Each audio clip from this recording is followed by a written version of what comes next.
Welcome back. In this video, I wanted to go over network ACLs and security groups within the context of our VPC. In our VPC console, we can start by looking at our network ACLs. If we go to our left-hand side and scroll to network ACLs under security and then we click on it, we should see the network ACLs listed. One of them belongs to the default VPC that AWS automatically creates for us. The others belong to the VPC we created in the last video. If we look under the associated with column, we should now see how many subnets our NACL is associated with.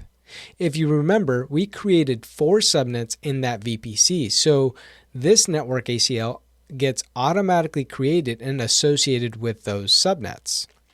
If we click on the ID, we can see the overview of this network ACL. If we scroll down a bit, we can see under inbound rules a rule with a number 100.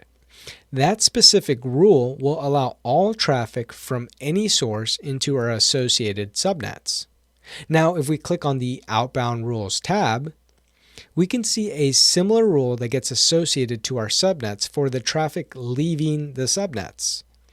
Since our outbound and inbound rules are set, both allowing all traffic in and out of the subnets, we really don't need to create any other rules because we can rely on our security groups to handle the rest of the traffic. But if we had a malicious actor that was performing a DOS or denial of service attack, we could implement a deny rule on the inbound rule set because, again, with network ACLs, we have the ability to create deny rules. That is, of course, if we had their IP address. Now, let's go back to our VPCs and let's look at the last 3 numbers and letters of our ZTM VPC, which for mine happens to be C3D. And now let's look at our security groups. So we can go to our left-hand side and scroll down till we see security groups under security. And let's click on it. We can now see our security groups that we have in the North Virginia region. Let's click on our default security group for our ZTM VPC, which we just saw the VPC ID ends in C3D. If we scroll down a bit, we can see the inbound rules where it allows all the traffic for all the protocols and any port range, where the source is coming from the security group. So what does this mean? Well, this simply means that any traffic with any port can communicate with each other as long as they belong to the same security group. Now, if we click on the outbound rules tab, we can see that all the traffic with any protocol or port can reach any destination. This basically means the outbound traffic can go anywhere. Now, I want to show you how to create a security group from this window. So let's click on security groups up here at the top. And this will take us back to where all the security groups are.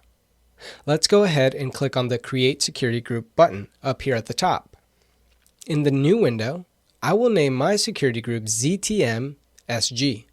And for the description, I will give a description of for my ZTM VPC.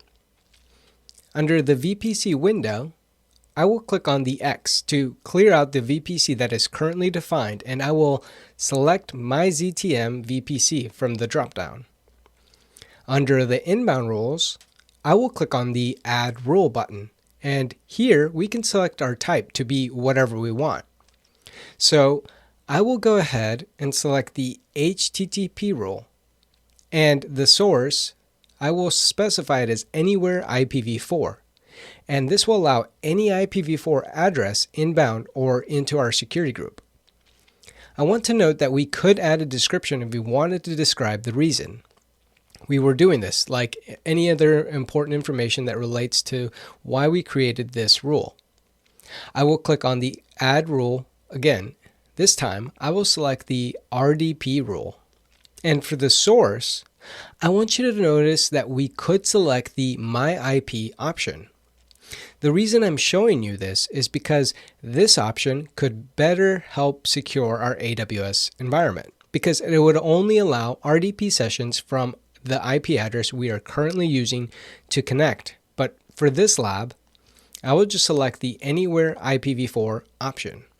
I will also do the SSH type because we have been launching a lot of Linux EC2 instances, and I want to be able to reach our Linux servers as well. So I will also define the source for this one as Anywhere IPv4. Now for our outbound rules, as you can see, any traffic that comes in through any protocol or port range will automatically be allowed out. So everything looks good to me.